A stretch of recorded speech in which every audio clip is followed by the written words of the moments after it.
In 2008, the global crisis impacted Formula One. Honda, affected, withdrew from the race. But then, a turnaround occurred. A regulatory vacuum provided an opportunity. Brawn GP, a newcomer, surprised from the start. With an impressive performance, it outperformed major teams in the first half of the season. The accumulated advantage became strategic. In the end, victory was theirs. Chapter 1. Amidst chaos, they emerged. In 2008, the Honda Formula One team faced significant challenges. Their vehicle, the RA108, had serious flaws. The aerodynamics were inefficient, compromising performance on the tracks. Additionally, the engine had less power, putting it at a disadvantage compared to teams like BMW, Renault, Ferrari, Mercedes, and Toyota. Due to these setbacks, Honda began to focus on the next year, targeting the 2009 model. A significant change in Formula One rules was on the horizon. The goal of these changes was simple: to improve the races. The cars of the time were filled with aerodynamic details. Fins, wings, flaps were common. However, these details caused turbulence, making overtaking difficult.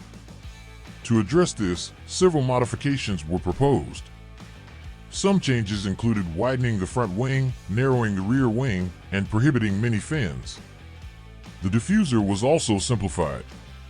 This would make the competitions more intense and exciting. That year, Honda received a notable reinforcement, Ross Brawn. He came from Ferrari, where he achieved many victories. Nick Fry, on the other hand, remained the team leader.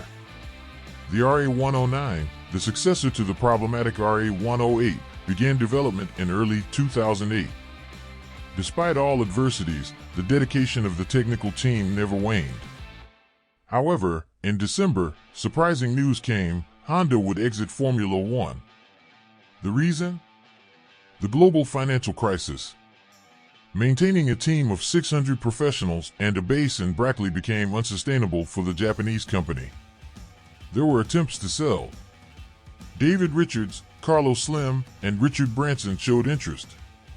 However, no offer materialized. In the midst of this uncertainty, Ross Brawn made a bold decision. He bought the team for a symbolic amount, £1. It was a huge risk. Without Honda's funding, challenges multiplied. And the first of them was finding a new engine. With limited resources, Brawn initiated negotiations.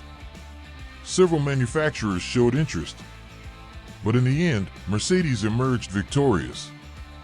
Their engine, the FO108W, proved to be compatible. Minor modifications were made to accommodate it.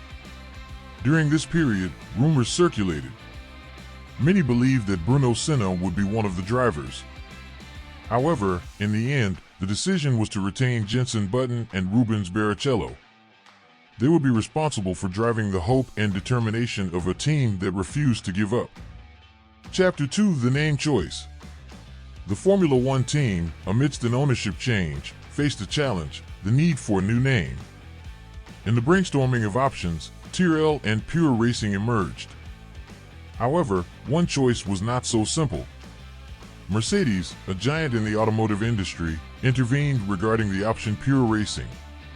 It was believed that such a name would imply an association of the team with Mercedes. This was not the case, so this option was discarded. Tyrrell was also set aside. Ross Brawn, influential in the scenario, made a bold decision: he would name the team after himself, resulting in the creation of Brawn GP. Now, a new challenge presented itself. With so many structural changes in name, owners, equipment, there was a question. Was Brawn GP a new entry into the competition? If so, an entry fee would be applied. Such a fee, for many teams, is a considerable financial burden. However, Brawn GP's situation was special. The federation's vice president, in a gesture of empathy, chose to exempt the team from this payment.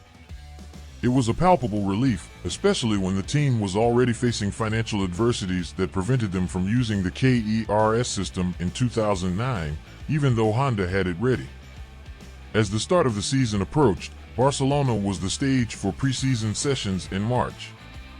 Here, Brawn GP unveiled its car, the BGP001, which attracted curious looks. Lap times were surprising, consistently superior. The regulatory change was known to all, but the difference presented by the BGP001 was beyond expectations. Skeptics emerged. Many believed that Brawn GP's performance was just a marketing strategy. Were they just trying to attract sponsors with inflated numbers? Ross Brawn vehemently rejected this idea. He had the support of his drivers, Barrichello and Button, who confirmed the authenticity of the performance. Australia, the venue for the first race of the season, was the real test. And Brawn GP did not disappoint. Button dominated the race, winning with mastery. Barrichello, despite setbacks, secured second place. The team's performance was something not seen since 1954 when Mercedes similarly dominated. The success of Brawn GP, of course, raised more questions. Everyone wanted to understand the secret behind the BGP001. The focus quickly turned to a component, the diffuser. During the preseason, most teams presented diffusers with a simple design, strictly following the new rules. However, Brawn GP, along with Williams and Toyota, brought innovation. These teams had a more astute view of the rules and developed a double diffuser. This design was possible thanks to the talented technical team and the availability of experienced engineers in the market. The new diffuser design explored nuances of the rules, resulting in aerodynamic improvement. The efficiency of the BGP001 was remarkable. However, success also brought criticism. Other teams wanted the double diffuser banned while simultaneously exploring the design in their own laboratories. Developing a new diffuser was not an easy task.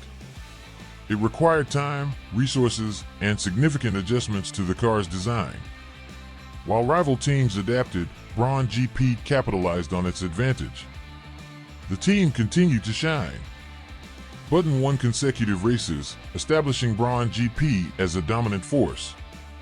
This dominance echoed the world of Alfa Romeo's achievement in 1950, reaffirming that Brawn GP was indeed making history. Chapter 3. On British soil, the racing scene was undergoing a transformation. Jenson Button, a standout driver, finished the competition in 6th place. Meanwhile, Rubens Barrichello secured the 3rd position. The podium was dominated by the Red Bulls. In Germany, complications became more visible. Button and Barrichello faced difficulties due to irregular tire heating, directly affecting their performance. Additionally, technical and strategic issues emerged, placing them in 5th and 6th positions. The Hungarian Grand Prix intensified the challenges. Button crossed the finish line in 7th, while Barrichello encountered more problems, finishing 10th, with a specific concern: suspension. During the event, attention was drawn to a detail: a part came loose from Massa's car, leading to an accident. This incident prompted meticulous checks on Button and Barrichello's cars. At this stage of the championship, competitors showed improvement. They optimized their diffusers, causing the Brawn team's initial advantage to diminish. However, the European Grand Prix in Valencia brought a glimmer of hope. Barrichello, overcoming challenges, achieved victory. It was his first since 2004. Button, however, finished 7th, not meeting expectations. Belgium brought mixed moments. Barrichello added more points to his tally, but Button faced difficulties, exiting in the first lap. In contrast, the Italian Grand Prix demonstrated the power of Brawn. Monza witnessed a 1-2 finish with Barrichello celebrating at the top. The gap between the team's drivers narrowed. Barrichello was 14 points behind Button. It seemed clear that the title would be decided between them. With Vettel in 3rd, the Brawn team remained vigilant. The Singapore and Japan GPs followed the positive trend. Both drivers secured places among the top 8, maintaining an advantage over the rival Red Bull team. The excitement heightened after the race in Suzuka. Brawn was a step away from the title. The pressure was on Barrichello, who needed to reduce the 14-point difference. Button, on the other hand, had a simpler goal: maintain a 4-point lead. Qualifications intensified the excitement. Barrichello shone, securing the pole position. However, Button found himself in a challenging position, in 14th. During the race, he demonstrated determination, finishing 5th. This was 3 positions ahead of Barrichello. The reward came. Button was crowned champion, achieving the coveted title of his career. Simultaneously, Brawn GP was crowned Constructors' Champion, an impressive feat in its debut year. They concluded the season successfully, trailing only behind the Red Bulls. Their success did not go unnoticed. In 2010, Brawn GP was honored with the Laureus World Sports Award. The turning point occurred in November when Daimler-AMG acquired a significant stake in the team. The acquisition resulted in a rebranding. From 2010, they became known as Mercedes.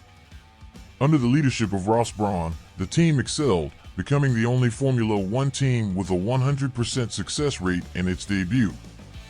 Ross Brawn, after serving in various capacities, retired in 2022.